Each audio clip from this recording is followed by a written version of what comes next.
Yo, welcome back, guys, to your alliteratory natural bodybuilding brothers, Super Swole Steve, Massive Magic Mike. I've added some words onto our names because why not? Steve's going Super Saiyan, Super Swole, and I'm embracing my inner massiveness. Um, so welcome. Either way, I'm going to stop rambling and welcome everybody back. And obviously, this is just me and Steve this time, so we're going back to our normal stuff. But Steve, what's on your mind? And give us an update with. Well, in fact, actually, sorry, before I even dive into that, because we're about to get into a little bit of a conversation off air. But what people don't know is that before we start the podcast, is Steve always sends me a link to Riverside before we record, and Steve messaged me to say link coming. And for whatever reason, for people out there, do you remember the computer game Worms? Yeah. And Wait there for a was response. wait Put it for in a the response. comments. And there was this. They used to have this saying, like when they like dropped a bomb or something, in Worms it would go incoming. And I don't know why, but I just when you wrote that message, I just got the worms in my head, and I was like incoming. So Your yeah. memory, Mike, for these old things is wild. Last time it was all the old movies and the quotes. This time it's Worms, which I definitely did play. I didn't play it a ton, but I definitely played it a bunch. The thing I mostly remember from Worms is how frustrating it was to move them because they're like, like Yeah. moving so slowly, and you're just like, come on, move. But that was quite good fun, actually. It was an amazing game. It's quite iconic, actually, I would say. Oh, it's definitely iconic. Yeah. Although, I guess Snake is like the most iconic old game. I don't know. I'm just talking rubbish, I think. But Worms is definitely iconic. It's like Yeah. me. I remember all the old Pokemon names. Like I remember when we were at the what's it called? The event. I was just like, Mike, do you know this Pokemon? You're like, no. I was like, it's this. Do you know this Pokemon? No, it's this. I don't know why I remember them all. It felt like a quiz because you go, Mike, what's this one? And I'm like, it'd be I'm like so disappointed. I know. You didn't know any That of them. that's one thing where my memory fails me. Pokemon, I'm terrible. Apart from Pikachu and Bulbasaur and all of those people, all of those things, yeah, I'm a People. failure. They're pocket-sized animals. Wait, what are they called? Pocket monsters. That's where it's meant to come from, right? They're real. They're real. You had the cards? Did you play the Game Boy? I Did you played do the all the Game things? Boy. I didn't really get into the cards. I was a bit too late on that front, so I really missed that craze as such. I don't know how you missed it. Well, do you know what? So around the same time Pokemon, or at least people were getting into Pokemon, I started watching Monster Rancher, which is kind of like, it's not similar, but it was kind of, ish. And I was The really main invested. characters look similar, right? Like the little boy and then the little yellow thing. Yeah, Mochi. It was Mochi. And I don't know why, but I was just really like committed to Monster Rancher, and I was kind of resistant to getting into Pokemon. But then I eventually capitulated, and I was like, no, let's get into Pokemon. But the card had craze had kind of died down by that point, so I kind of missed the boat. I've got a shiny Charizard somewhere, Mike, and it's worth a good amount of money. I just need to find it. It's in my kind of childhood home in the loft. I'm hoping it's in a good state, and I need to send it off somewhere to get it like rated, and then yeah, I can maybe become a millionaire. I'm not sure. That's the secret to your wealth. You're gonna show up on like Antiques Roadshow or the anime version of that, and they're gonna be like, "Oh my god, this is a super secret special card. It's worth £5 million." Pokemon's huge now, like massive, and like the cards are going for huge amounts of money. Like it's crazy. I guess everyone in their like 30s to 40s who are into Pokemon now have money, and they're like, oh, I want all these cards.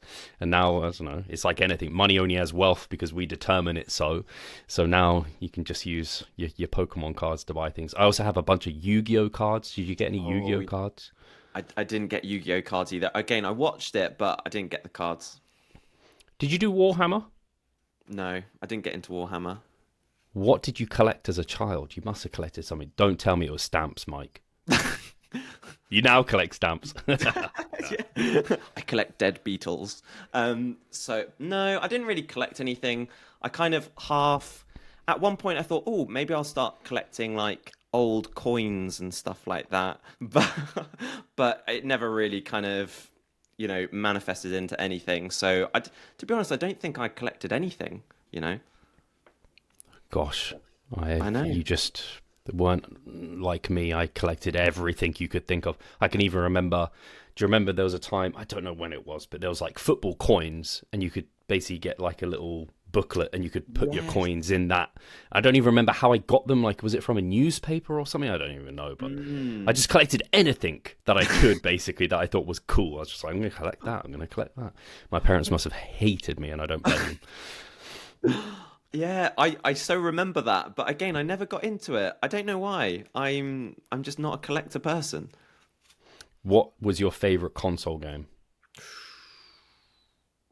What was your Ooh, console of choice? console of choice. Do you know what? I went through phases. So my first ever console, which will have a special place in my heart, PlayStation. But then after PlayStation 1, I actually went to Xbox. And so I was really heavily invested in Halo, and like that was the thing. But then I kind of went back to PlayStation 2, but I never quite got into it as much. So yeah, hard to say. I think PlayStation will always have a nostalgic place in my heart, and probably like weirdly Tekken, probably like the Tekken, fighting okay. game. Weirdly, yeah. Yeah, I mean Tekken is again one of those games that has like a huge following, like cult following, I think. So I Mm, never really got massively into racing games, sport games, or fighting games. mm. Like I just none of them really clicked for me. I much preferred like a Crash Bandicoot kind of adventure style game. That's what I remember enjoying, and playing with other people was always like more fun than playing on my own generally, or having my little sister watch me was always quite fun. Don't know why. Having her there to watch, it's kind of like you're doing it together, but I'm the one playing. And she really just enjoyed watching. And people, streamers, right? That's streaming, right? Now, like the Mm. streamers who make their living just playing and people watch them. People love that stuff. I've never done it myself I either. don't get End of that. that. I don't get it at all because I'm like but gaming. It's like I want to play. I don't understand that. Yeah, weird. I do because I think it becomes like a sport. You think you watch Uh, sport people, you watch people who are better at you do things, and there are mm, very good gamers. And I think some people have personalities where they're just hilarious to listen to playing it. Well, you won't know this probably, Mike, but I'm a Celebrity Get Me Out of Here. The winner was a gamer, like a streamer, no Ginge. way. Yeah, he won the whole thing. I didn't know who he was before it, and then because I'm not into that world, but I Mm. watch I'm a Celeb because me and Charlotte love our trash TV, right? And he won the whole damn thing. I was like, this guy who I didn't even know who he was, and he was super popular. Wow, that's crazy. What was he? What was he like? Can you describe him? Ginger. He's known as Angry Ginge, so he was a little bit irritable, quite Interesting. young, a little bit immature, but a nice person. Yeah, I don't really know how else to describe him. Yeah, it's funny Scared of because spiders. they're scared of spiders. It's funny because I would have said like when I was playing, I liked it and I could spend all day gaming when I was younger, but I wasn't good at it. I knew that I wasn't good at it, but I just liked playing. I don't know if you ever It, got the same thing. hand-eye coordination is quite key in gaming, right? And you weren't the best at hand-eye coordination. That's a bit It's of a terrible. skill set deficit. There is a big skill set deficit. I would, Halo must have and been tough though, naturally, because it needs quite a bit. people would say like, "Oh, I've completed it," and I'm like, "Oh, I'm still like, I'm like not even Love that. halfway through." Like to myself, it was so annoying. And they'd be like, "Oh, I've completed it. Here, this is how you do it." And I'm like, "Oh God, Pokemon's your jam then, because all you need to do is it's just endurance, right? You just keep battling, level them up, and you can't fail Pokemon, right? or you Or you just shouldn't. get stuck at I don't know a certain phase or whatever forever." I don't If know. you can't work it out, yeah. How did we even get onto this chat? I do not know. How are Worms. things on your end, Mike? Yes, worms. Do you know what? Things are good. So, I'm feeling good about things. So, the shoulders continuing to make steady progress, which I'm super happy about. So I've been mentioning to you kind of since the injury, put my strength with pulling has never been as significantly affected as pressing movements. But I've definitely noticed over the last 2 weeks or so that there's been a significant improvement in my ability to push on the left side, not pushing kind of like metaphorically, but my pressing strength.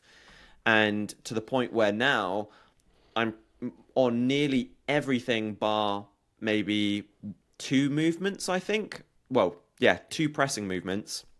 I'm more or less using similar loads and similar reps. So, and the shoulder feels good. So, I got back from the gym today and I did upper body first. And that's something else we've made a little change with and so I got back from the gym today and it feels loose. Like sometimes I'd finish a gym session and I would have stiffness. Like it wouldn't be, it wouldn't be sort of bad. It was just generally stiff, but it feels loose. It feels good. So I'm like, oh, interesting. But one thing that I did experience this past week was, on Monday when I went to train, I did have actually, noticeable soreness in the shoulder, I don't want to call it pain, but it wasn't DOMS, if that makes sense, and it was very specific soreness to the fracture site on the shoulder, and I was kind of just trying to warm up on a lateral raise movement, and it didn't feel right in any sort of way, and it was really interesting because in the moment I could feel like old Mike as such going like, shall we try to push through? And then I was like, no, we're not going to push with this. And I treated it. And again, afterwards, there was a part of me which was starting to get a bit frustrated. But then I tried to really reframe it and say, like, no, this is an absolute win because definitely old Mike would have pushed through that. But I've made a better choice in the moment. And I personally think it really paid off because the next day, the shoulder felt recovered and it felt better. It was totally pain-free. And I was like, again, big lesson here. So, yeah. And again, it's feeling really good now. So, and that's just something else that I've learned, which I'll stop yabbering. But yeah, so it's been a good week. No, I do want to double down on that point because I think it's really important because we don't struggle so much with our diet. We struggle more with our training, but some of the relationships are the same there in terms of like that short-term want for something. Like in the short term, you might want to eat a Mars bar and it's very tempting, but what you think about what would future you wish you'd done, you think about your goals and what's likely the best decision here. I'm probably better off not having that. Maybe I'll eat an apple instead. And then the next day you're like, so glad I did that because today I feel so much better. I kind of hit my goals. And if I ate that Mars bar yesterday, again, I would have overeaten. And then that sets up a bit of a downward spiral potentially for you. Similar with training, right? Like if you're injured and you kind of like, I really just want to get that pump. I want to do that exercise. It's that short-term just feeling of a need to do something. Similar like you want to eat something. But you think, hey, what would tomorrow's Mike wish I'd done today? It's like, probably resting it. So yeah, I think... Yeah, again, it's just interesting to always see the parallels between training and nutrition. But I definitely, I don't know if I said it to you in your check-in, but I was like, I'm definitely proud of you for making that choice because it will only pay off, especially when you really rationally put your coaching hat on and you're like, what are the pros versus cons here? Seriously, that there's not many pros there. And it's great to hear today that the shoulder's feeling loose and liberal and something I think that's really cool that we're doing that might be educational for listeners. Obviously, they know about your injury, but that, like you said, we're starting to incorporate, not specializing on the upper body really at all at the moment, but we're just reintegrating being less specialized on lower body by starting with upper body every other day, basically. And like I said, I wanted to give that another week, and I wanted you to hopefully report next week, and you'll say, hey, everything's feeling great, and then we can start prioritizing it even more, which is going to be great. And something which has really helped me and that I always feel really reassured by is the last couple of check-ins, you've always kind of gone back to the long-term plan and kind of, in a way, knowing that we do have a plan and knowing like, hey, this is what we're going to be doing. This is kind of our strategy moving forwards. I can't describe what it is, but it's just so reassuring having that certainty that we've got a plan in place. And like when you referred back to that, I was like, I feel safe. I feel like, yeah, I feel good now. I feel reassured. So yeah, it's really helpful having that. Yeah, I think about it with comp preps, like we do like a bit, well, every client that comes to us, but particularly competition preps, you get a bit anxious because there is literally a deadline, whereas most like body composition goals, this is no deadline, or if it's a photo shoot, same. But man, not having a planned backwards from that is tough. Yeah, only because I can relate to it because I was working with Cliff, who doesn't like doing those sort of like blueprint plans. When I work with Cliff, he doesn't have any spreadsheets. It was just emails, and he specifically said he doesn't like kind of mapping things out. He just likes taking every week as it comes. Thankfully, I had full faith and trust in Cliff and in myself, of course. Like I'd be able to call something if it was off, so that's okay. But I think for people who, I mean, some people need that plan, and they would, I think, on knowing there isn't going to be one there, they'd feel a sense of angst every single week, or they just would be like, hey, I can't do this. I need someone to map something out. I wonder if Cliff has ever experienced that. I imagine he has. And I think it must have helped you as well, knowing everything that you do know in a sense. So you can kind of not reassure yourself, but you've got that fail-safe to fall back on kind of thing. Being my fourth competition prep, so yeah, for sure. Especially when it's somewhere you've never traveled, which is what your injury is really. That's tough. Yeah, so I think it was only helpful for yourself, kind of coming out for that, because again, we were in New York, right? And if you didn't have your prior experience, your knowledge as a coach, that would have been really tough, probably. Yeah. So again, it allowed you to just navigate that much better. And hopefully our guys over on the East Coast have recovered a bit from, it sounds like it's still really bitterly cold, but a bit less snow. I'm glad that we didn't have that. I wouldn't have minded, I don't think it snowed when we were there. I wouldn't have minded a bit of snow, but not if it disrupted travel, which, I mean, snow tends to. Yeah. So do you know what's really interesting? Because a couple of clients said like, oh, this is probably nothing to what you guys experience. And I'm like, no, actually, in England, the weather tends to be quite tame. And also, England in particular isn't great because when it starts snowing more than light snow, everything just falls to pieces. England's just not great with extreme weather, even though we probably should be. Yeah, especially as global warming starts cooking us a little bit more and then we get more extreme weather. But we haven't really had any extreme cold or snow at all. It gets pretty hot at times, which in the gym... Your gym, is Whitney's air conditioned or no? I'm imagining not. No, but they've got big fans, so sometimes that helps. But and they've got like a heater as well, which is okay when it gets going. But it can, if it's not been on or if the fans haven't been on for a decent amount of time, it can either get roasting or freezing. I'd much prefer to be freezing than roasting. I don't know about you, but when I'm boiling hot, man, it just sweating everywhere. I don't know, I hate it. Whereas I can wrap up and I can like do a bit of like, warm up, cardio, whatever, and get warm. But being boiling hot, I just don't know. I hate that stuff. So I'm not looking forward to that part of summer. Man, yeah, I'm already thinking about sleeping, but I've got the air conditioning unit all right, so it's not been too bad. I checked in with my client Doug. Shout out Doug if you're listening. He's a big anime fan, and I wanted to ask you, Mike, because we haven't spoken about anime for a while. Are you watching anything at the moment? I have had a bit of a break from anime, not for any particular reason. So I finished Vinland Saga, and yes, so that was great. I enjoyed it. Nowhere near on the level of, like, for me, it was not on the level of Demon Slayer, Attack on Titan, or Naruto, but it was a nice in between thing. And then, do you know what was really weird? So I thought, right, the next thing that I'm going to watch is Full Metal Alchemist Brotherhood. Seen it, yeah. But for whatever reason, that first episode, I wasn't vibing with it. And I was like, nah, this is it feels a bit lame. So I stopped watching. And then I started watching Lord of the Rings again, Rings of Power. So, but now, because also... previous client and also client that's joined up, our guy Phil, he's sold me on Full Metal Alchemist again. So I feel like I've got to go back to it and actually persevere a little bit more. I was saying that literally to Doug today. I was like, the old animes, they are slow at the start. So like Naruto was slow. I remember struggling a little bit with the first number of episodes there. Whereas like Attack on Titan, literally the first episode is just you're just like in the thick of shit. So that was great.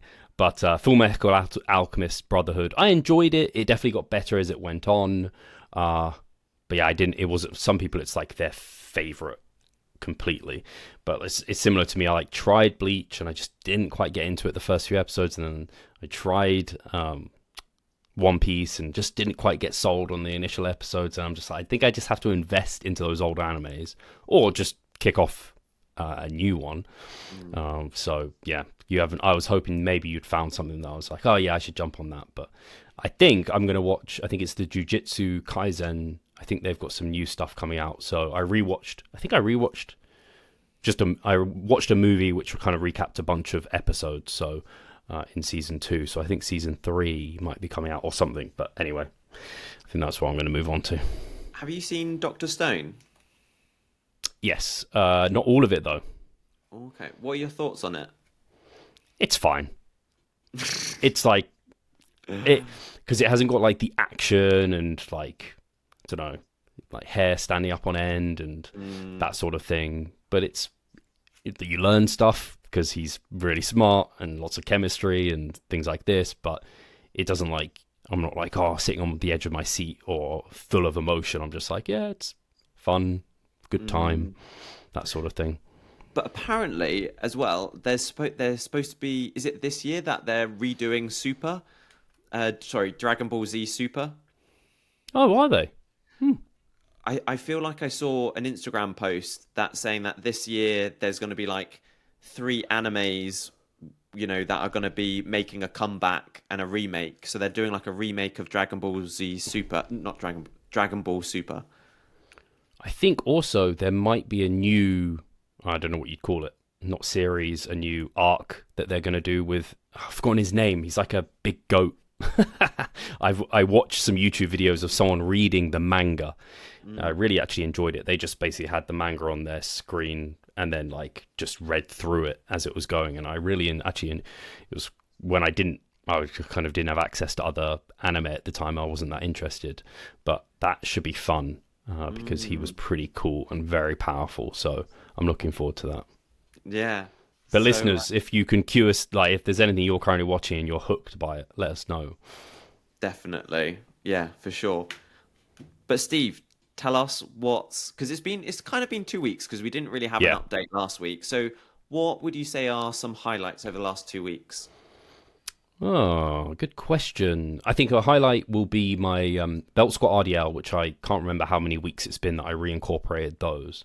But it was basically related to the fact that my TFL was getting pissed off by heavy hip hinging, and the belt squat RDL has always felt a bit better on my joints and connective tissue.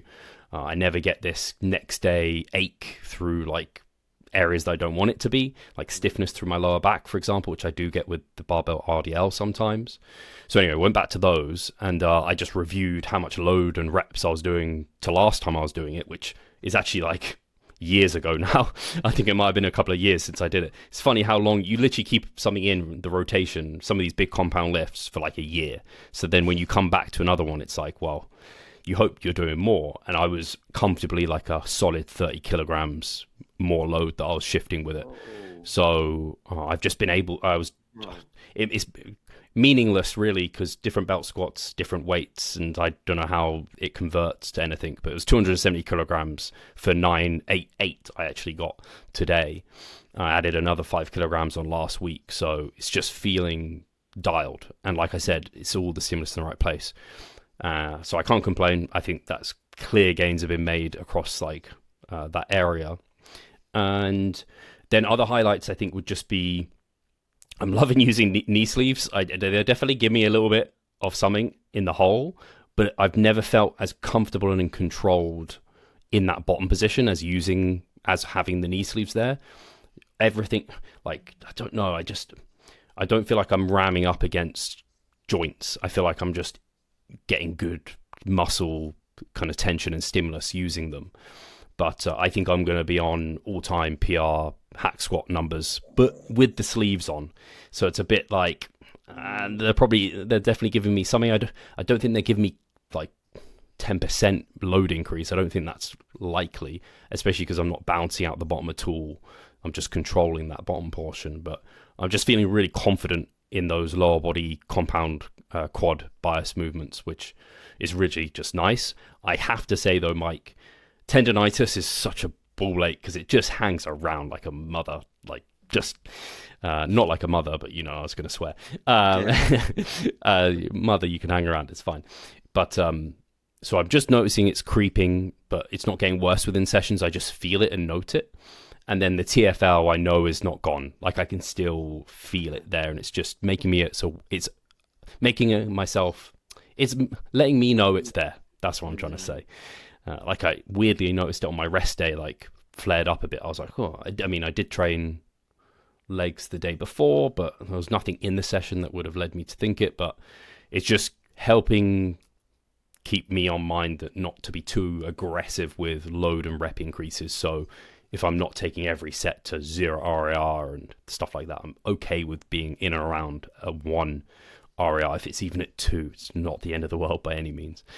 So yeah, I think those are probably some highlights. I can't think if there's anything else in particular. Oh, I managed.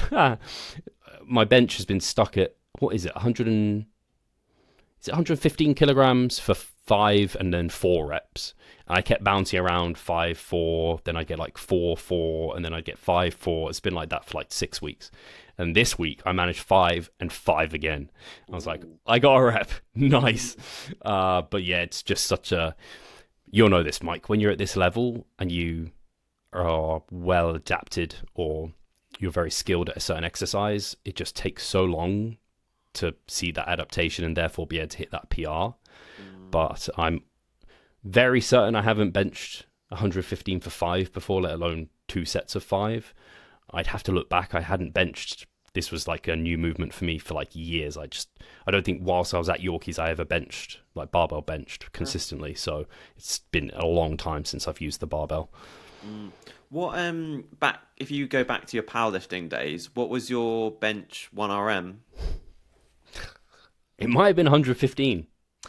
Well, there you go. Something like that. But that was 2015 that I competed. But I'm not too far off body weight wise. It was definitely, actually, am I 83? I'm around 83 kilos, 82, 83 am I? I'd use pounds, so I never know off the top of my head. But I competed in the under 83s, so that was there. I know I'm almost certain my squat was 190, and then my deadlift I think was 210, which I would easily smash. Was that belt and sleeves? Yeah, knee sleeves and a belt. Yeah. What do you think your 2015 self would say if he looked at you and he saw you now? Be like, did you hop on the juice? Like, what happened? Literally, absolutely. Especially with my hair being gone too, it doesn't help that situation, right? Although looking back now, I can see my hair loss, like, because I was looking back. I think it was 2016 actually. There was that kind of comparison on Instagram. You probably didn't see it, but it was a trend compared 2016 to now. So I did that, and I looked back at some of those photos. I was like, oh, like at uni when I shaved my head, I had like my hairline was like there straight across, but just over the years it just kept going back. And in 2016 I competed and I shaved my head fully. I don't know if you remember, but yeah, it was not a good look. Like I was already receding a lot then. This bit just wasn't quite as thin. And I remember people asking me, like, I don't know, it was like 6 months after I competed. They're like, oh, what did you do for your hair? And I was like, it just grew. Like, I'm just hiding it.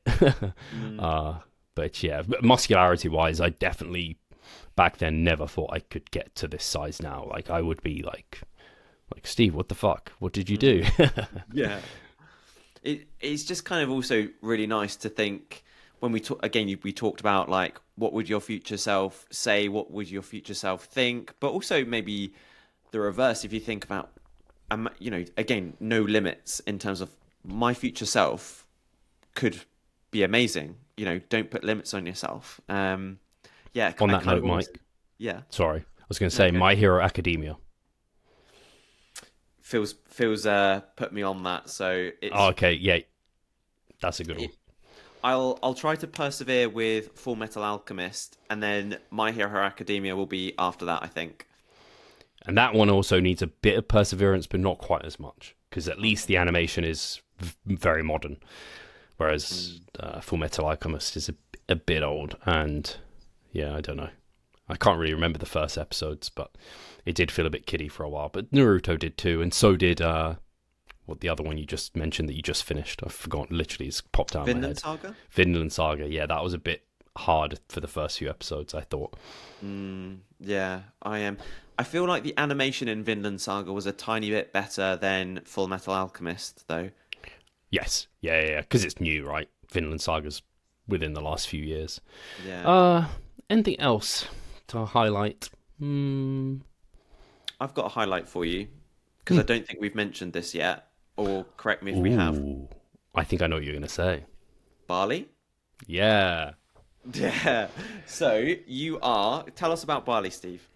yeah. So actually, I want to bring up the post because yes. So from the 15th to the 22nd of July, you can join me and Mike in Bali for a bodybuilding kind of holiday, basically.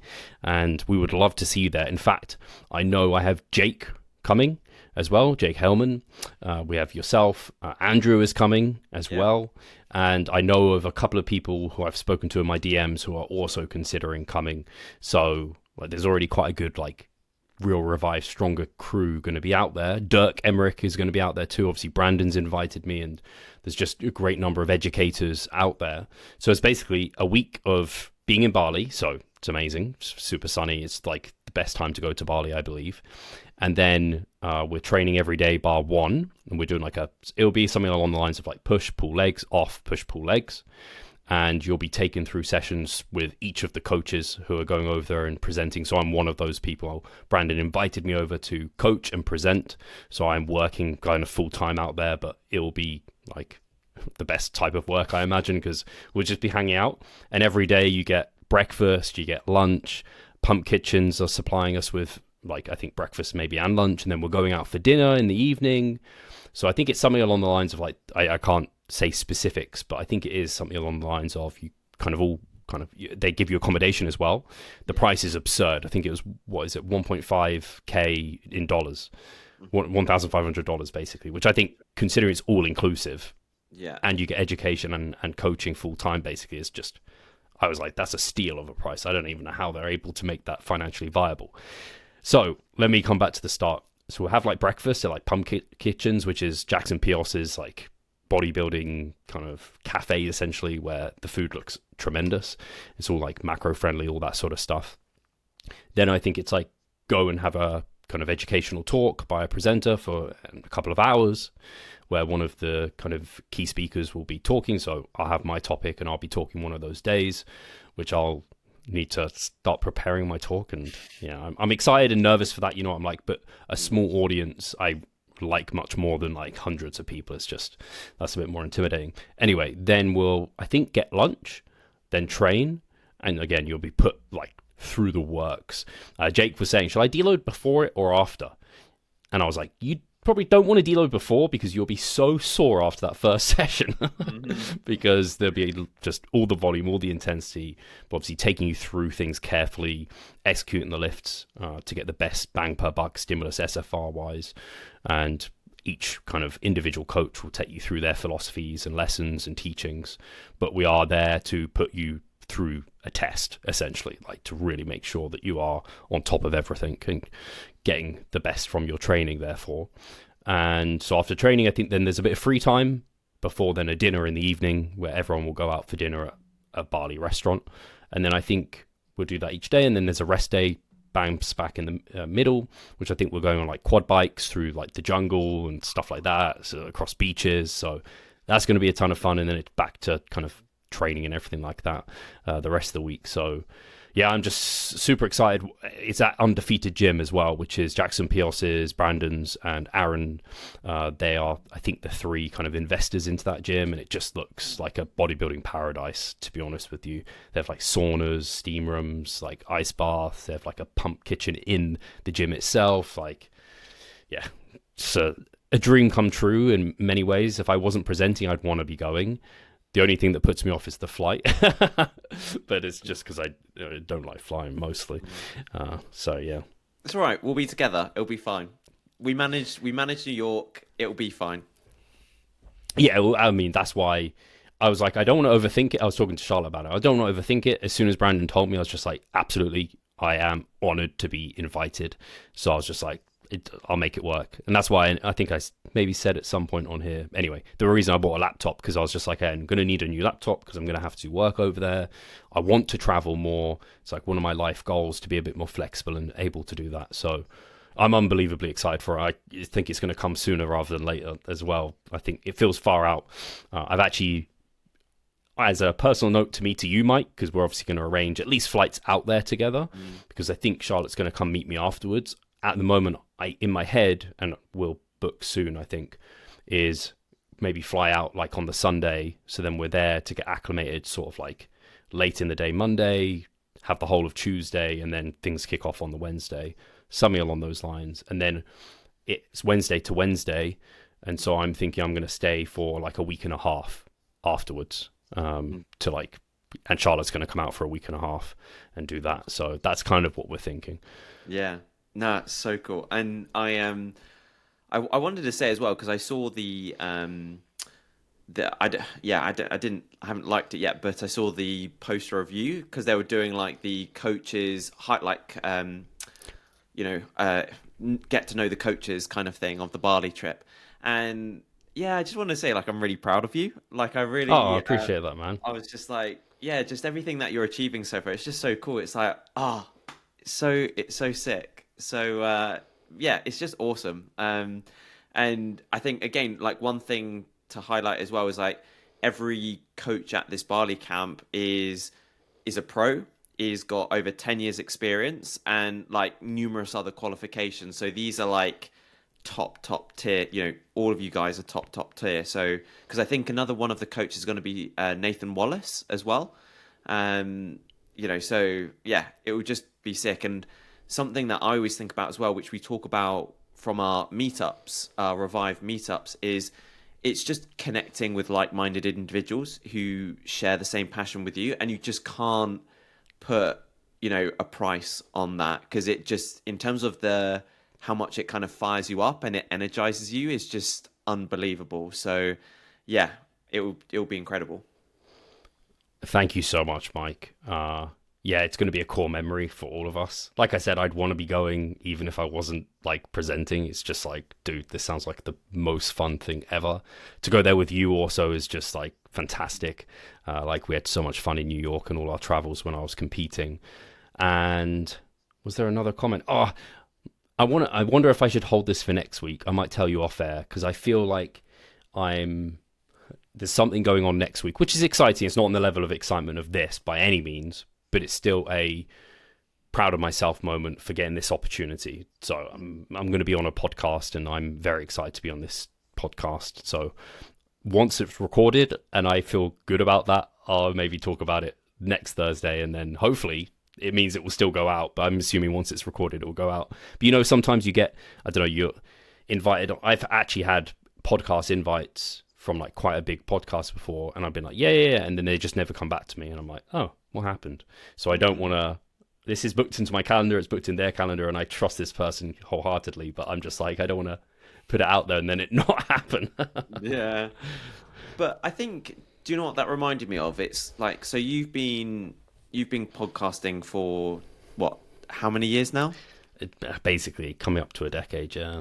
And like probably at least for the first half of that, like probably minimal, thanks or recognition for it. So similar to training, it's like you didn't receive that feedback initially, but hey, 10 years, like a decade into it, now like people might look at it now and they might go like, oh, how did Steve get super popular? How did Steve get massive and all of this stuff? And it's like, you're looking at someone who's put over a decade of, diligence and work with, no thanks, just doing it day in, day out, ridiculously consistent. Like people just need to follow your Instagram just to know this is like multiple posts daily. It's like, hey, consistent, look at your man over here.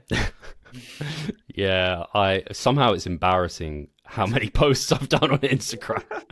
And I actually meant to say, Mike, I'd been tagging you in my things I love about natural bodybuilding, but it hadn't been tagging you because I'd been releasing them as trial reels to see if they could capture a new audience. And then if they did okay, I kind of brought them over to my main page, but it doesn't tag you for some reason. So just so you know, because I normally tag Mike in my posts, and I was feeling bad, and like you might feel like, oh, why isn't Steve tagging me?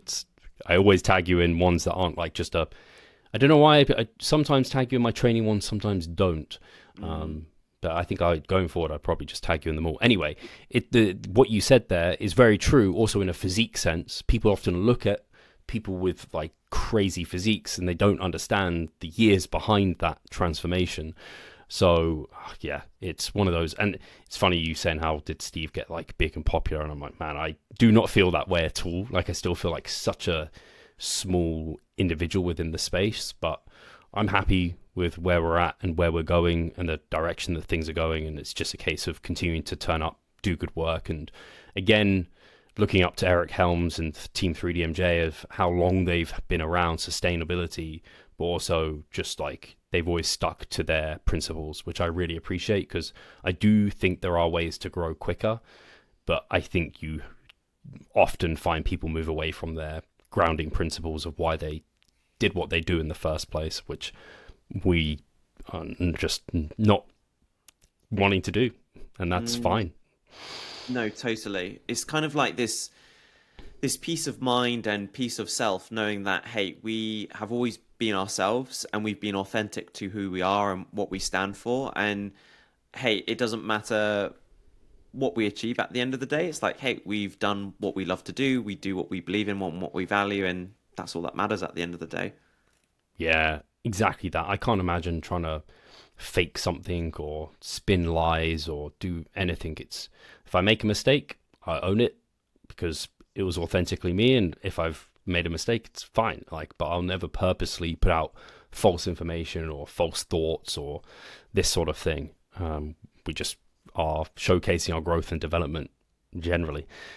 Any other news, Mike, or is that time for some Q&A? Well, I feel it's time for some Q&A because I think we've got quite a lot of questions this. Okay.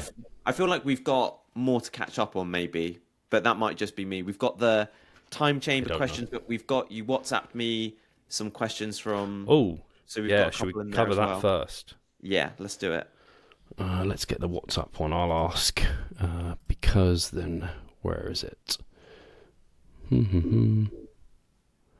So, this is from Mark. You must work with a lot of clients who push themselves too hard to a breaking point. What coaching techniques have you found most effective to rein them in and keep them safe, but still allow them to feel like they're pushing themselves hard? Hi guys, Steve here. Just wanted to take a moment of your time to remind you of our online coaching service. At Revive Stronger, we pride ourselves on providing personalized service that will take your physique and knowledge to the next level. If you're interested, check the description and sign up. Yeah, this is a really good question, Mark. And to be honest, I this trait is a little bit in myself as well, to be honest with you.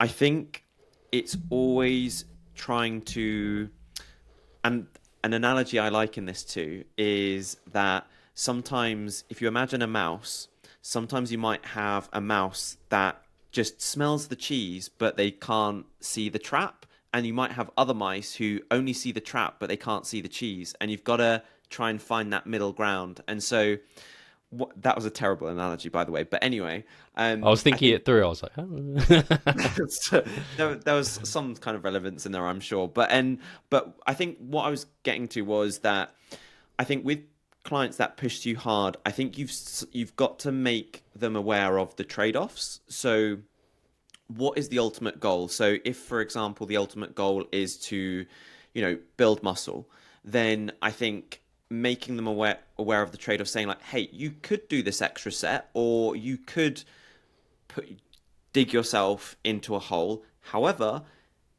again, if you can't train for the rest of the week, that is impairing our ability to move forwards with our goal. Likewise, I think also saying to them, right, what I'd like you to do is I'd like you to reflect on what you did in your last training session. Did that legitimately improve your stimulus? And you said this to me a number of times. It's a reflection that you've kind of taken me through. And I think if you can get clients to think about, did that actually improve things? Or, right, so I've trained twice this week, but then I've had to deload for another week because I just destroyed myself in the gym. I think if you can get people to reflect on that, to try to see the trade-offs, I think that's really helpful. So essentially, it's always trying to balance out their view. So that would be kind of the first thing that I'd think about with regards to this question. Yeah, I think you're kind of telling people about the trade-offs is perfect. It's because it's funny when Mark asked this, I was like, actually, I think more often I am trying to encourage trainers to push harder versus pushing too hard. And I would always actually generally prefer someone who has the ability to push hard versus not the ability to push hard, because pushing hard is a requirement for impressive results. So you have to have that gear. So first, I always frame it like that to a client, like it's great that you can push hard, but we need to control that appropriately to get the best results and outcomes. Like you said, there's definitely trade-offs. It's too hard for a reason, right? Because it's too much of it. And it's just understanding that, yeah, you can do too much, you can push too hard, and we need to find the right balance. And I think it's trade-offs and then reminding the person of the goal. The goal isn't just to run yourself into the ground. The goal is to get a quality stimulus and be able to do that again and again and again. And that might mean modifying what they're doing, but it's short term. And it's like you said, actually, sometimes you will push too hard, and it's okay if you learn from it. You don't just go, I pushed too hard, and you do it again. That's like insanity, right? You need to learn from your mistakes. So I think that's probably the easiest way to think about it. And when you know those things, I guess as a acute example of this, because you mentioned safe, so you might suggest like, hey, on a barbell back squat, it isn't safe to push to failure, but you can push to failure on basically any isolation work you want to. And I wouldn't be upset about that, particularly once we're already well adapted and deeper into the mesocycle, especially if it's on the last exercise. I'm not afraid of you to pushing it there. And so I think it's kind of framing where it isn't too hard in those circumstances. But this is quite a broad, generalized question. So I just wanted to give one acute example of where like it would be really effective and safe to push like what might be too hard on in a different area. Yeah, no, I think that was, I think that's so good. You reminded me of like the shit sandwich, where in terms of, have you heard of the shit sandwich? I think I have, but explain it. So I think yes, it's essentially you put the shit in the middle, and then you give the shit, and then you end with something positive. So I think what you said there, like you're highlighting the good thing, which I think you're spot on about. It's like, we fucking love that you train really hard and you can bring the intensity. It's like, however, actually the drawback here is that, hey, we could be shooting ourselves in the foot if you're causing an injury, or, if we're too fatigued. However, it's great that we can learn from this now, and we've got this opportunity because now we can move forwards with it. And it's kind of like, layers to the cake, shit sandwich. I think that's a great way to, present that to the client. Yeah, I love that. Should we get to your one from Benita? So, really appreciate this, Benita. So, Benita asked, essentially, one of her friends said that one of her friends binged and purged a lot post show, which scared her a lot. The scary thing about it was that uncontrollable side, the fact of losing control. And we wonder whether if it's also common to men and women, or whether it's just common mainly to women, as you know, Benita's also experienced that monster come out, as she likes to call it, where kind of, you know, it's almost like you have this out of body experience where you kind of just binge, you don't even taste the food, you know, a proper out of body experience. And so, yeah, just kind of getting our thoughts on that, because I think you touched on it previously, Steve, somewhere. And so, yeah, it would just be good to get your kind of take on this, whether it's common in one male or female more than the other, and yeah, just if you have any general thoughts. Yeah, it's really hard because we only know what we know, right? Sounds really obvious, but so I can only base this off my personal experience with people I've worked with and then stories I've heard. And so what I can absolutely say is it's incredibly common for men and women, not of people I've coached, but I have had clients who have gone through such things. And that framing is actually really important, because as she was saying it, I was like, was it truly a binge? But it was, because it was uncontrolled. And that's like one of the key characteristics of like true binge eating disordered behavior, is it's uncontrolled. Because I have clients who overeat, but they track it and they're in control and they know they're doing it. I'm like, don't call that a binge. That's just you being human and overindulging, right? And being greedy, essentially. And that's a bit easier to manage than just these out of body experiences where you binge. And actually, I can't say that I can think of a time where I've had a true binge eating disorder experience with a client, because it's also out of my scope of practice really to be able to help with. And it is concerning, especially if someone starts getting into that cycle of binging and purging. And the immediate thing I think that comes to mind, at least if I was trying to control it, is not purging and owning that action. That would be the first thing, because I think inevitably the purge leads to a binge, and it's like this pendulum effect where you swing one end to the other end. And then it's recognizing what's leading to the binging. Is it a trigger food? Is it stress? Is it certain environmental trigger? Because then you can identify how to manage that trigger, because typically there's something that leads to it. And it might be like, oh, I don't know, you restrict yourself all day.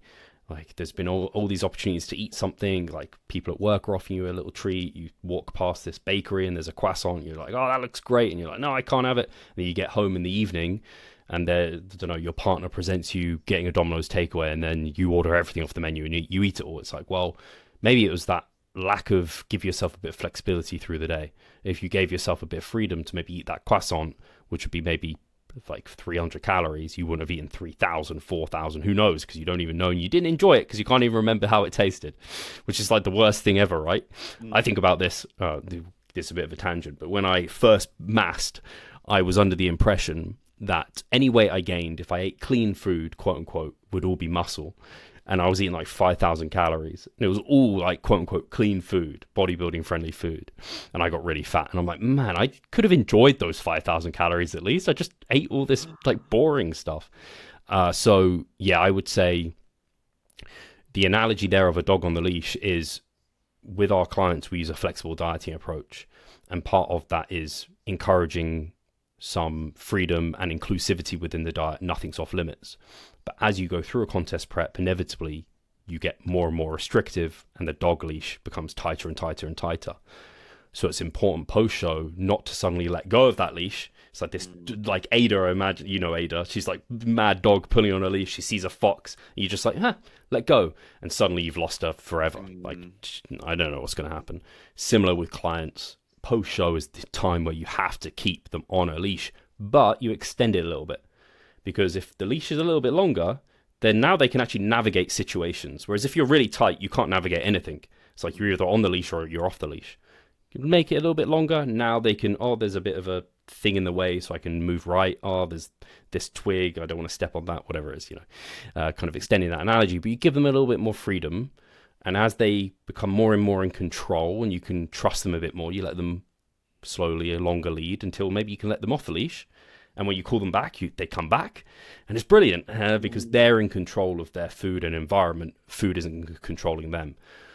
but it's a slow process. And I think that's why, and I imagine you haven't had clients who have had these uncontrolled binges, unless they've come to you with it, but hopefully not.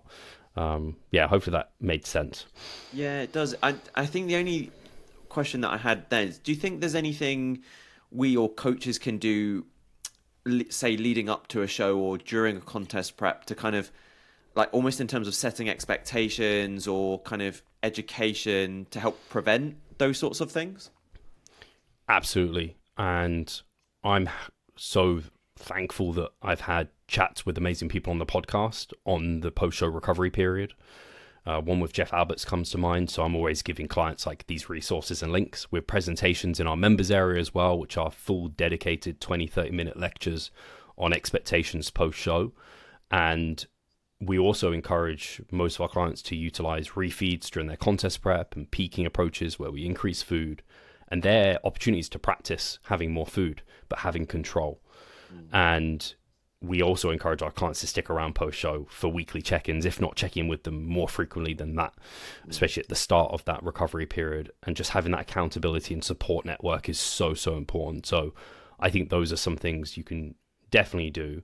But yeah, not having a plan, like you want to be talking about the post-show. I don't ever like to belabor it because I'm like, hey, I want to focus on what we're doing now. But around that like month out period, I'm like, hey, we're going to be finishing at some point. I'd recommend looking over these resources so that you have some frame of awareness of what to experience post-show, and always just understand it's different for everyone. There is no perfect post-show period. And I think that can go a long way. Yeah, and it's funny because on that point, I was also thinking of, do you think it's also important that, again, as coaches, we don't label something as, oh, you failed? Because I was just thinking like maybe someone does overeat, maybe it's not a binge or anything, but they overeat and then they start to feel guilty, like, oh, I shouldn't have done this, why have I done this? And it's like, hey, we shouldn't label it as a failure or it's bad. It's like, hey, no issues. Yeah, the biggest problem I see, Mike, is, and it's not just post-show, but that's a bit more extreme because the rebound's often harder because the body is really not happy. So your hormones and everything are out of whack. The hunger signaling is huge. But even post-diet, a lot of people struggle. I think the biggest win, time and time again with my clients, is they keep their structure. They basically eat their same diet, just a little bit more. And they just add foods on top of it. At some point, they don't suddenly just lose all structure and just like, oh, I'm finished the diet, I'm just going to eat wherever I want. And unfortunately, what a lot of people do post-show is they go out for that meal or meals. Yeah. And for some people, totally fine. You and me, Mike, we can go out for a pizza post-show. We can leave it at one pizza, and it's great. It puts us in a sizable surplus, but not excessive. Other people, that pizza starts ice cream, brownies, cookies. Then the next day goes again, and it's really hard to pull them back. So for some people, they might be better off just being like, hey, I'm just going to go out for a steak and potatoes. Then the next day, I'm back to my normal foods, but I'm just going to have more oats, more whatever it is. And once I feel happy that I have like good energy and like I'm satiated and maybe even to some point a little bored of some of my foods, I can incorporate some additional, more palatable ones, then start eating out, that sort of thing. But some people can go on holiday post-show and it's immediately fine. Others, they go to like Mexico all-you-can-eat resort, like all-inclusive, and that's a nightmare. They're going to come back having put on all the weight of prep and more. And yeah, it will feel good in the moment, but not in the future. Yeah. And what final thing on that is, I think it's a combination of, you've got to know yourself, because have you heard of moderators versus abstainers? I have heard of that term, yeah. Yeah, so it's basically like some people, if we use the analogy of chocolate, someone who is a bit more of a moderator, they could have, say, one segment of chocolate and it satisfies that want, or go on. No, I was going to say it's me. Sorry. Yeah. But yeah, you have that one segment of chocolate and you're good. It satisfies that need, that want, that craving, but you're good. No problems. However, an abstainer knows if they had that one segment, they would have the whole bar of chocolate. And so it's just better for them if they just don't have anything whatsoever. And you know what? They might not even miss it that much, even if they are abstaining, but they know it's better for them not to do it. Again, the old Pringles, once you pop, you can't stop. But so I think there's an Mike, Yeah. Where does that come from, abstainer and moderator? So good question.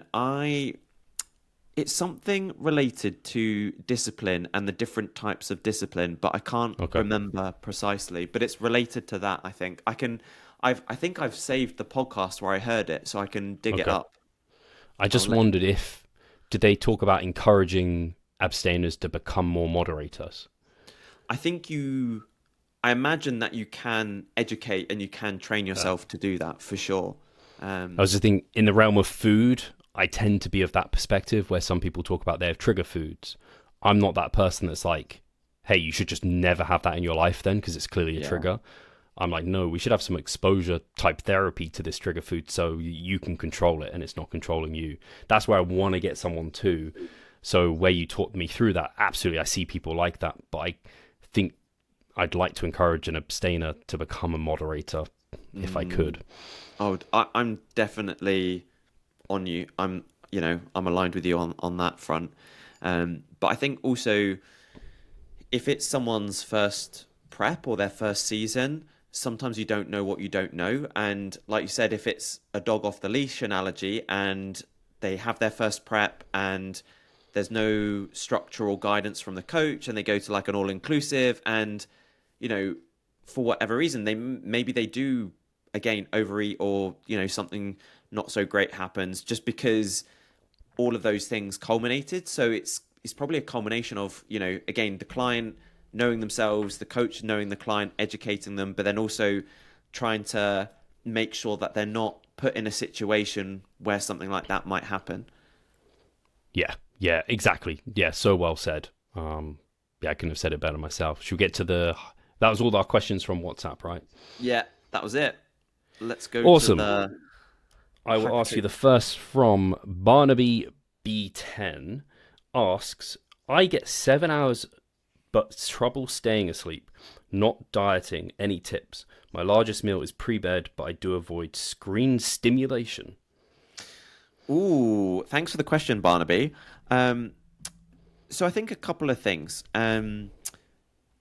I think one thing that can sometimes be helpful is not, again, sort of putting too much pressure on yourself to have this perfect night's sleep. So I was actually talking with a client about it today. I think some of the most important things are you create an environment where sleep can happen. So you think of that cool bedroom, you think of kind of like winding down, nothing crazy stimulating before bed. And then, doing something relaxing. But then also you want to have an ideal opportunity of sleep. So maybe you do have an 8-hour window where you can be asleep.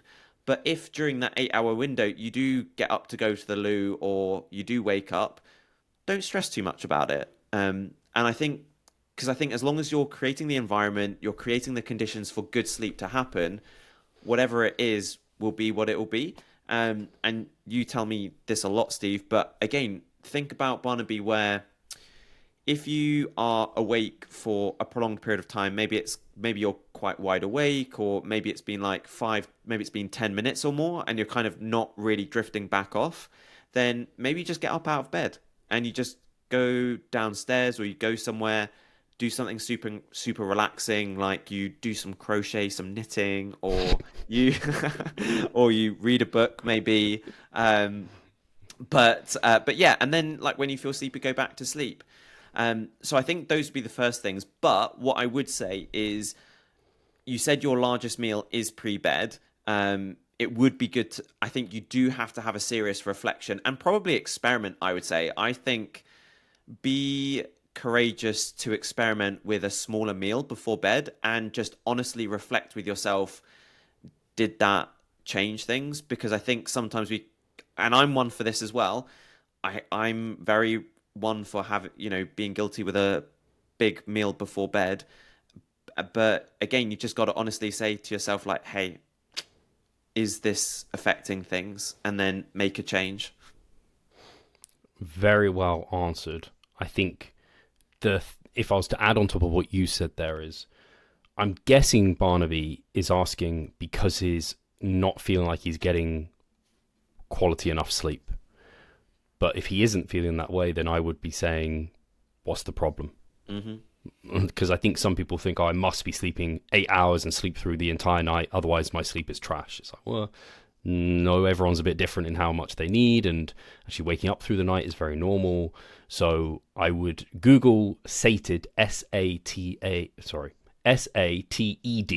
sated sleep questionnaire, and you can then go through that questionnaire, and it will tell you basically out of 10 how good is your sleep. And if you're scoring well on that, then I wouldn't be concerned. And then the only other thing is, back to my point of like, it's normal to wake up through the night. What's not normal is not being able to get back to sleep with relative speed. And like you said, I often recommend, if you feel like you've been awake like 15, 20 minutes, get out of bed, go into a dimly lit room, read a book, chill out. Once you feel sleepy, get back to bed, because you don't want to associate your bed with being awake, basically. I think a lot of people end up turning on lights, looking at their phone, looking at emails, starting work, and then they're awake, right? So I wouldn't do any of that. And then if you're still struggling, I think, like you said, you just set up you can't force yourself to sleep. Like a lot of people, I think, unfortunately, they're like, I'm awake, I must sleep. It's like, you can't. It's not an on or off switch. You just have to set the environment up for sleep. So what can help some people, counting sheep is fine. That's one, takes your mind off things. Another one, there are a few breathing techniques you can use. I can't remember the specifics, but I think it's essentially trying to breathe out for longer than you breathe in is quite like parasympathetic. So that helps. And then the other one is actually just trying to stay awake. And paradoxically, sometimes that can lead to you falling asleep faster than you otherwise might. So those are my additional tips on top of that. And then go listen to all the Greg Potter podcasts I've done with him, because we've covered probably every question you could almost think of on sleep. For sure. I love it. So our man, I smiled when I asked this. So our man, Lloyd Grossman, not to be confused with the tomato sauce company. So Lloyd asks, AJ Morris has posted by the importance of cardio and not just getting steps in. It would be good to know your thoughts on this. I was trying to see, because did he say, yeah, he posted, right? So I wanted to get the post up, but I was going to try and share my screen as I did so, but I actually can't because I'm not signed in on this computer for some reason. I don't know what I did. I think it was when did that happen? I don't know what my password is. Can I find my password quickly? Did you want me to try and dig it up, or? I think I found my password, right. Let's see if this works. And then I can share my screen quite easily. Otherwise, yeah, I might get you to do it. Because I don't want to... Because that information on its own is like, it's not enough. So I wanted to see what the post was specifically saying, so I could get an idea of where AJ was coming from. Because we've talked about cardio quite a bit, I think.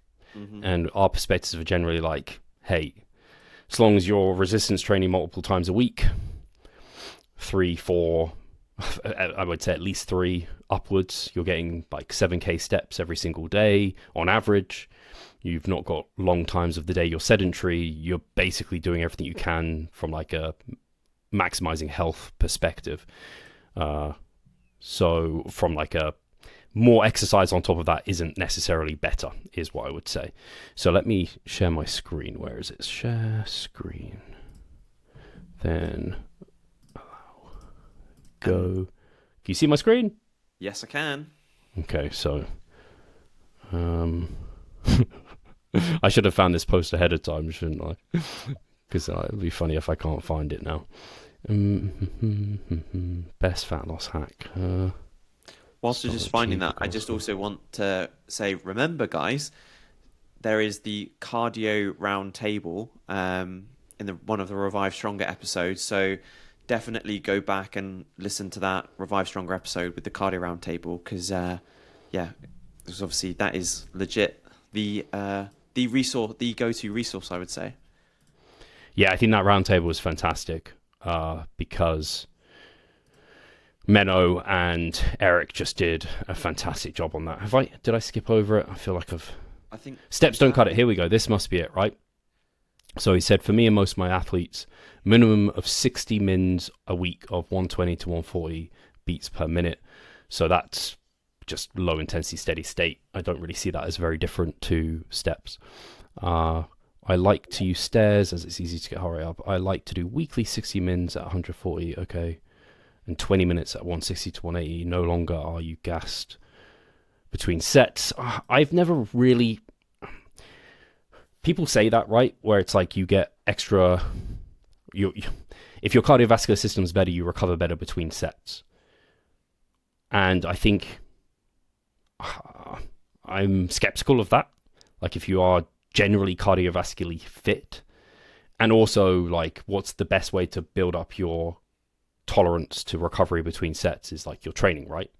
I kind of see it like that. What cardio is not specific to that form of training. So I kind of find it hard to get on board with that. I think that's also something that Eric and Menno said was like, hey, the best way to improve like your, I guess, ability to tolerate volume or recover is doing the specific thing, just similar to like strength. Anyway, I noticed, okay, so AJ, you can't argue with this. I noticed I can recover faster and perform higher volume sessions. Can't argue with that. But I again would say, I wonder if a lot of people could just do their weight training and find their volume tolerance could increase via that maybe. Use our Whoop, okay. Then cardio isn't just to burn calories, as much more than that. I just used to do steps, 5 mins between every hard set on leg day. Okay. Is there anything else in the reel? Hard cardio, aerobic capacity, insulin sensitivity, improve. I don't know. It went too quick, AJ. He's encouraging us to watch it over and over again. Let's attack some of those one by one. So insulin sensitivity. I come back to Eric Trexler on that. He had that whole debate with Mike Israetel, right? Where it was like P ratios relating to body fat percentage. It was like, actually, you can be pretty over fat and still have very good insulin sensitivity so long as you exercise. I mean, that's part to AJ's point, right? But one of the largest determinants of insulin sensitivity is percentage body fat. And so like just being a bit leaner will improve that dramatically more than doing some cardio. And then, I don't know, your resistance training, I feel like you're already getting that. So I don't know if doing extra cardio on top is now improving it even more. I'm skeptical of that. And then aerobic capacity, we've kind of gone over insulin sensitivity, better appetite and digestion. I could see that being a case. I think there's been this discussion of like 10-minute walks after meals for like aiding digestion. How much of a significant impact? And if you're not doing it post meals, if you're just doing it at random times of the day, I don't know. It sounds like something that you maybe could experience, but it's very subjective. Digestion and better appetite is quite subjective, and many things impact that outside of cardio. So, and then improve lipid profile. Again, I think just being a healthy body comp and just generally being active would achieve virtually all of that. Coming across as very anti-cardio. But I'm just skeptical that bodybuilders would benefit adding cardio and not benefit more from doing something specific to their sport of training volume. But I've got nothing against adding it. And I would add it for the individual who isn't getting sufficient activity outside of the gym in terms of total steps. But I do think just doing your steps and getting 7,000 plus, I say 7,000 because that's like the recent meta-analysis looked at that and found 7,000 to be like, that's where you get your, basically you get the biggest bang per buck. Much more than that, you don't seem to get many more benefits, cardiovascular health and that sort of thing. And then, yeah, you're doing sufficient total training and challenging your body and cardiovascular system by doing the high volume resistance training of at least 3 times a week, I would say. So anyway, I tried to succinctly do that and I don't think I did. Don't know if you have any more thoughts, comments, Mike. I don't know if I did a good enough job. No, I think you did actually break that down really nicely. You went by it point by point. I think my summary and take home from that would be kind of, it can be a tool, but it's not a tool that everybody has to use straight away. It's not like a blanket thing that everyone needs to do. It's like, hey, get some good, good behaviors, good kind of rocks in place first, like you said, with your steps, your training, etc. And then, if there are some individual issues or problems that are maybe difficult to navigate, hey, cardio could be one tool we could potentially lean on, but it's not the tool. It's not a necessary tool. That would be my kind of take-home response from that. Yeah. Yeah, I have a hard time being convinced that when people are already so time limited often, to then give them something else to do that's non-specific to their goals, and in my perspective is unlikely to help their goals as much as just doing more total specific hypertrophy work. I have a hard time prescribing that. And then I am so completely open-minded. I know you're the same, Mike. Like, I would be doing cardio if I thought it was going to be helping my bodybuilding, but I think it would only, like, I at best be net neutral and mean I just maybe would need to eat more. But yeah. And they found obviously that they found that with cardio, what is it, the energy compensation model, where like, hey, if you increase your cardio, you're probably going to be compensating elsewhere in the day for that, a calorie compensation something. But yeah, anyway, again, I think cardio is a tool. It's not our best tool, but it could be used. But yeah, yeah, again, like, I'm totally with you there, Steve. I'm very open. Like, I'm always open-minded, but I definitely am not convinced yet that we have to all be doing it for sure. Yeah, I have some clients that do it because they enjoy like running or whatever, and I can't say that I can see clearly that they're like, things are better on their end versus someone else. I don't know, certainly come from a biased perspective because I am cardiovascularly fit. Like, you could put me in, I could do a 5K time and it would be decent, like as a run. And there might be some people that don't have that. Do they then need to develop it? I don't know. Again, resistance training is the most specific thing. So I just think if we want to get better adaptations to that, that's probably the thing we should be doing. And then the most similar thing to that is like high intensity cardio. And then that actually starts to potentially negatively impact your ability to recover and do more volume because it's so similar. So then we're doing something dissimilar. It's like we're a bodybuilder, not like a cardiovascular, like endurance type of individual, which most of the cardio, like AJ framed it as hard cardio, but I'd still say that's like at best like medium intensity, like 120, 140, I guess, beats per minute. Starts getting into that slightly harder than just like a fast-paced walk. Anyway, nothing against AJ, and if he's found that to be beneficial for himself and clients, have at it. It's certainly nothing I'm against. If a client was like, hey, I want to try this, we could try it. I'm not going to say we need to do it, but yeah, anyway, I've rambled on enough about that. No, it was great. I will ask you the next question then, Mike. It is, let me get it, because my phone always likes to get rid of the questions. What are your macros and step count? Nice, quick, easy one. Yeah, thanks, Pedro. So for me at the moment, my calories are between 3,500 and 3,600. My protein is between 2 and 210, I believe, or 190 and 210, I think. Yeah, 190 and 210. Fats are pretty much like 50 plus, like 50 to 90. And then carbs are just the rest of what my calories allow. So it's normally between 500. It's around 500 carbs, I think, because I tend to have my fats normally fall around 65 to 70, or like between around 70, and then I have 500 grams of carbs, and that normally falls within the ballpark. So that's me. I'm just getting up my weekly average on MyFitnessPal, so just to be different to you, my protein is averaging 238 grams. My carbs are 499, so pretty much the 500 that you're at. My fiber, someone asked me about my fiber recently, and I was like, oh, I'm interested. 62 apparently is where it's at. Yeah, and my fat is at 92, which is actually the highest fat I've ran for a while, but I just found myself wanting more fat, I guess. Been having quite a lot of, actually I found, is it Lidl? Is Lidl? Yeah, Lidl near me. They do these little tins of tuna that are like it's chili tuna, basically chili and garlic tuna. It's like 18 grams of protein, but it's in olive oil, extra virgin olive oil actually. They are great as like a little additional bit of protein on like a salad or something. They're not that expensive, and I have some of those as like I've been enjoying those, and salmon and eggs and nuts and anyway, fats, dark chocolate, I guess.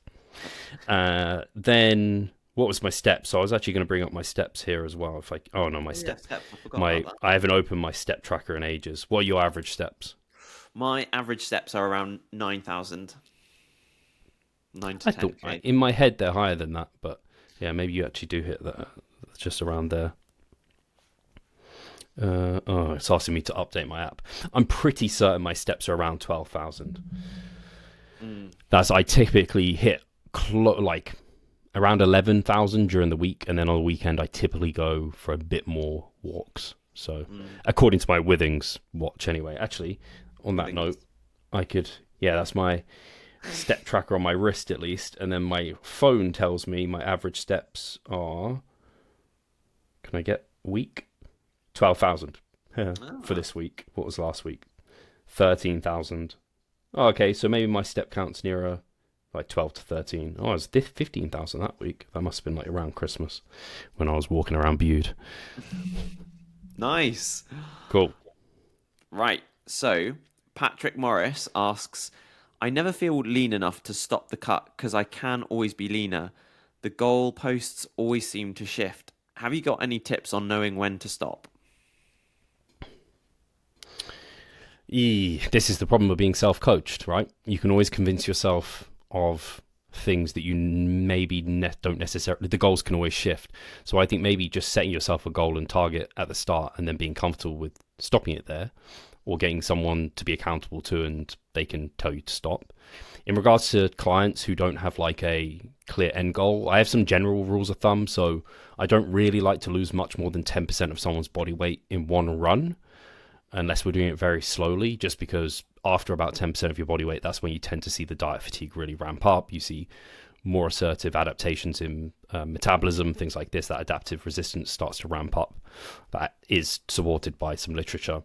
So that kind of tends to be a bit of a rule of thumb before taking a break. And then for others, it's like, well, like for you, Mike, we wouldn't, and me as well, we wouldn't diet below our lower end intervention point of body fat. And that basically is where diet fatigue just starts to ramp up.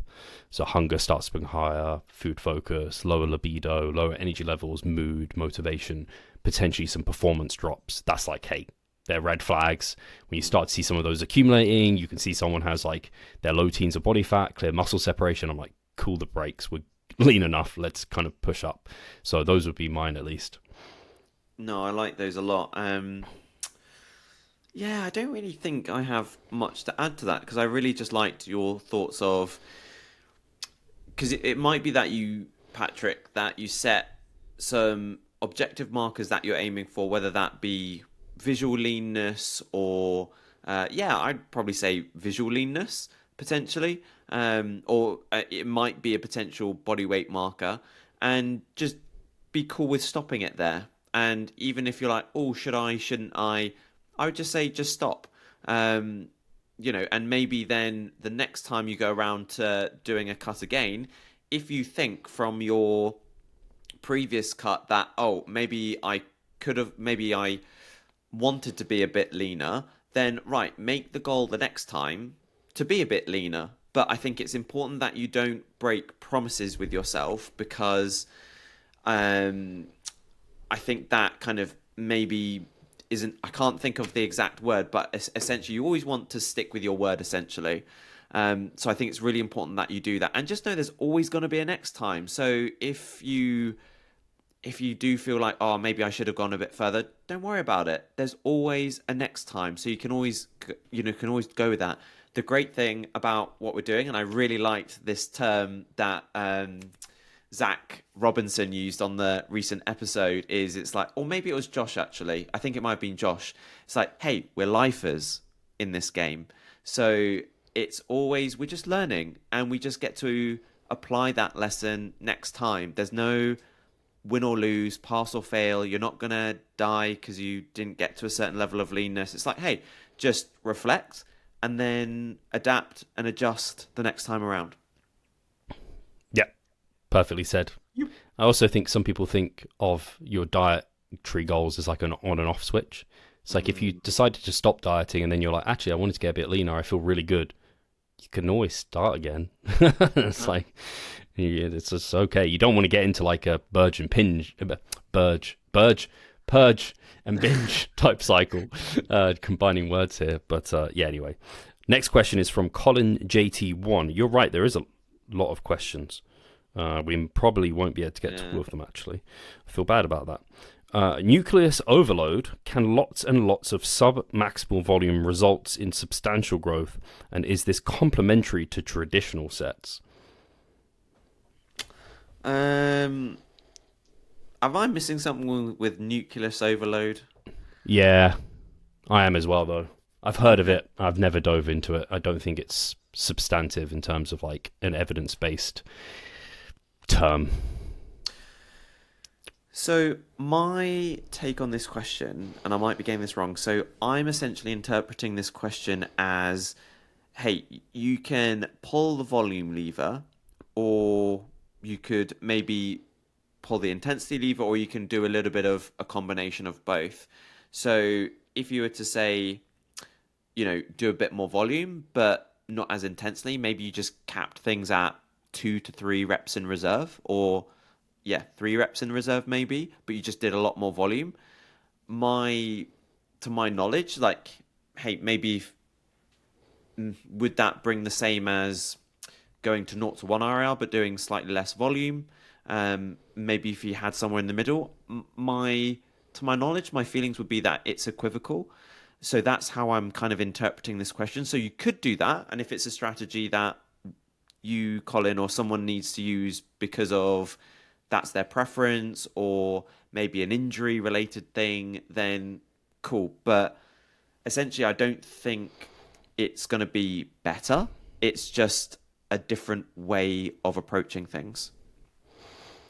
Yeah, I wish I knew what nucleus overload is, because I think this is probably quite important too. You know what? Whilst you were saying that, I should have been Googling nucleus overload training. Let me then read this to you and the listeners. No, don't apologize. It's my fault. Nucleus overload training is a specialized high-frequency 30-day training protocol designed to rapidly increase muscle size in specific lagging body parts. It works by training a muscle group almost daily with high reps and moderate loads, aimed at forcing satellite cells to donate nuclei to muscle fiber, thereby expanding its potential for growth, which would be great in theory, but I don't think there's any evidence within the literature to support the fact that we can get like satellite cells to donate their nuclei, because if we could do that, that would absolutely help growth. But I am not convinced that that's a thing. No. Unfortunately. Yeah, exactly. It's like, if that was a thing, surely someone else would have been mentioning it by now. But like you said, nothing in the research is suggesting that at all, so I'm not convinced either. And it's suggesting here sets a focus on achieving maximum metabolic stress, which we have a real lack of evidence to suggest that's a mechanism for hypertrophy, rather than lifting to absolute failure, with 15 to 30 reps often used. So yeah, I mean, like Mike said, you can lift a bit further from failure, up to 30 repetitions, and likely grow really well, and maybe you can pull a bit more on the volume lever, but I don't think it's a different mechanism, and I don't think we can bypass the nuclear domain limit. That's kind of like our muscle fibers need as far as I remember, like a nuclei to then grow from. So if you have more of those available, you can grow more. But yeah, it sounds like hopeful, wishful thinking, and probably if people have seen good growth that way, it's just they are doing something that they haven't before and more of it. Volume. It almost always comes back to they're doing more. Yeah, exactly. Right. Final question? Yeah, I think this could be a quick question. Okay. So, our guy, Remy Sarka, hey Remy, with the great questions. So, Remy asks us, Greek yogurt post-workout, what are your thoughts? I feel like in the dieting phase, I want something sweet and high volume, as I'm hungry AF after workouts. So, would Greek yogurt post-workout be a good thing? Yeah, I think the reason he's asking probably is because a lot of people are still under this impression that there's a bit of a window post-workout that we need to meet, and therefore you should have fast digesting carbohydrates and proteins to capitalize on that. But it's just not the case. It's absolutely a barn door. Yeah, casein protein, which is what is going to be the major protein source within Greek yogurt, is slow digesting, but I have no reason to believe that that's actually suboptimal for hypertrophy. So long as you're meeting your protein intake by the end of the day and you're getting at least 3 protein feedings relatively evenly spread through the day, I see only benefits of having casein over a kind of slower digesting, more filling protein over like having a protein shake, for example. No, yeah, I can't add anything. Like more you said, it was going to be a quick question. So maybe actually we can get to one more. Let's do one more, and then we know we're on this massive question from Darko. So _J Aaron. Why am I trying to just read out the whole damn Instagram name? Any book/audiobook recommendations that you found useful, insightful, or just entertaining, fitness or non-fitness related? I have got a massive, awesome recommendation that I've just recently been listening to, and I'm obsessed and I can't get enough of it. So it's called Chop Wood, Carry Water by Joshua Metcalf. Okay. And it's actually, I think they term it as a fable. And it's just all about the process, essentially. And it's the fable of this guy who goes to become a Zen archer, or wants to learn to become a Japanese archer. And he meets this teacher, and it's about him and the lessons that he learns along the way. It's a really short book. The chapters are really short, which is nice because you don't feel like your attention span, like you're always kind of engrossed in it, and if you need to stop, it's like really easy to stop, and it's just really easy to listen to, but it's also just so great, and there's so many nuggets in it, so it was really up my alley. And I think we can apply it to bodybuilding, and it also just applies to a lot of things in general. So Jay, I'd highly recommend Chop Wood, Carry Water by Joshua Metcalf. Nice. I also have one. This is what's it? The name of the book is How Champions Think, and it's by Dr. Bob Rotella. It's mostly referencing golfers, but so many of the things in there apply to bodybuilders as well. So it's sports psychology, basically, is the book. Yeah, that's what I've been listening to. When do you listen to your audiobook, Mike? When? Kind of varies, really. Sometimes it will be in the morning, like as I'm getting up, because I kind of I like to do like a little bit of stretching. So I kind of might do that as I'm waking up. Do you know what? I've actually started listening to an audiobook as I'm going to bed. So I'll kind of like have dinner, might watch an anime, and then as I'm washing the dishes up, I just kind of listen to something. And I don't know why, but it's just kind of like it's quite relaxing as I go into my bedtime routine as such. So yeah, tends to be those kind of points, and maybe there might be like a transition point some other time of the day where maybe I might pop it on, but those two ends of the day generally. It doesn't encourage you to stay up later than you should. Nope, because Good. No, it doesn't, because I am washing my dishes and I'm brushing my teeth as I'm doing it. So it's kind of that thing that's just with me, relaxing me as I'm going along. My problem is I want to, when I'm listening to it, there's so many good nuggets. I want to make notes, and I have this bad tendency not to just listen to things for enjoyment and just like taking things, because I know I will forget it if I don't make a note. So it becomes an enjoyable thing, but then also a bit of a thing where I need to make notes. So I couldn't listen to it like as a relaxing pre-bed. I listen to it when I'm walking Ada basically, and I'm like making notes on my phone as it goes. Yeah, maybe that's also why some people do this, but why it's also good to have a non-fiction book, but also a fiction book. So it's just something that you can get lost in a little bit, but it's not something that you have to make notes on. I use podcasts for that like non-fitness podcasts that I just enjoy. I was listening to one actually on Modern Wisdom. He's interviewing some guy that is like an Amazon conservationist, and some of the stories he talks about on there in terms of like his experiences with animals and being nearly at death's door, and it's just like absolutely wild to hear some of the stories he's coming out with. But yeah, anyway, we should probably end it here, Mike. Yeah. Thank you guys for your questions. Sorry, what were you going to say?